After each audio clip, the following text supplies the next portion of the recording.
해외 각국에서는 반도체 등 첨단 산업 주도권을 잡기 위한 경쟁이 한창인데요. 특히 미국은 인플레이션 감축법을 통해 천문학적인 보조금을 투입하는 등 자국 산업 강화에 힘쓰고 있습니다. 그러나 우리나라의 경우 총선이 끝난 후 관련 법안이 사실상 동력을 잃은 상태라 국가 경쟁력에 대한 우려의 목소리가 나옵니다. 자세한 소식은 신예림 기자가 전합니다. 막대한 규모의 세액공제와 보조금을 골자로 하는 미국 정부의 인플레이션 감축법 IRA. 기후변화 대응이 취지지만 사실상 반도체와 친환경 분야에서 중국 시장을 견제하고 자국 산업을 보호하겠다는 게 핵심입니다. 미국이 쏘아올린 첨단 산업 주도권 경쟁. 이제는 세계 시장으로까지 번진 지 오래입니다. 일본 정부는 일본판 IRA를 도입해 반도체와 전기차, 배터리 등 5개 분야 품목을 자국에서 생산해 판매하는 기업에게 법인세를 대폭 감면해주기로 했습니다. 또한 전폭적으로 보조금을 지원해 대만 TSMC 반도체 공장을 20개월 만에 자국 내에 유치했는데 지난 2월 이미 가동을 시작했습니다. 중국은 지난 2022년 과학기술 업무 컨트롤 타워를 설치하고 반도체 산업에 1조 위안, 우리나라 돈으로 약 187조 원의 천문학적인 보조금을 지원한다고 밝혔습니다. 불공정 보조금이라며 날을 세워오던 유럽연합도 최근 분위기가 달라졌습니다. 전략적 탄소 중립 기술을 별도로 지정해 보조금 지급 요건 등을 완화하는 내용의 유럽판 IRA 법안이 최근 유럽의회를 통과한 겁니다.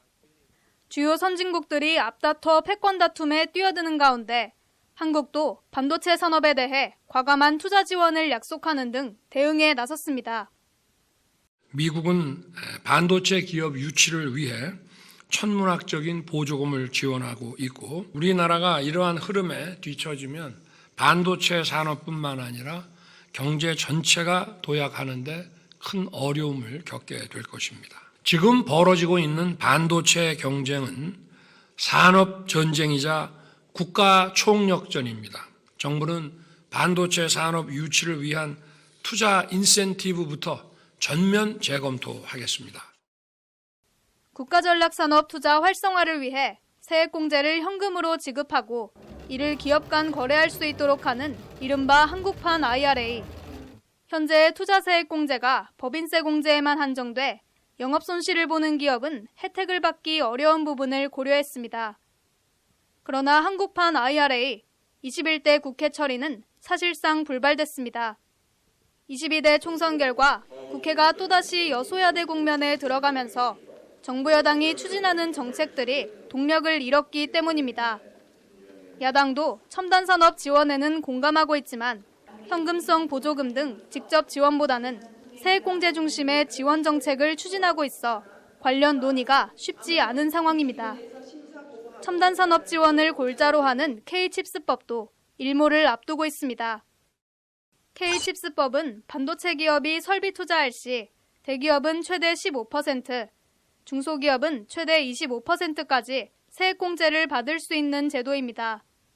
법안이 예정대로 올해 말 일몰되면 반도체 대기업의 설비 투자 공제율은 기존 15%에서 8%로 줄어들게 되고 기업 부담도 걷잡을 수 없이 커지게 됩니다.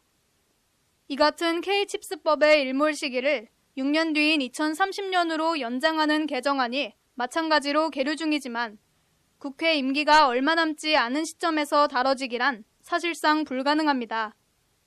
21대 국회 임기는 5월 29일까지로 그전까지 본회의를 통과하지 못하면 자동 폐기됩니다. 이제 22대 국회 몫으로 넘어간 첨단산업 분야 입법과제. 국내 첨단산업이 글로벌 시장에서의 경쟁력을 잃지 않기 위해서는 하루빨리 관련 대책 마련이 필요해 보입니다. 법률방송 신예림입니다.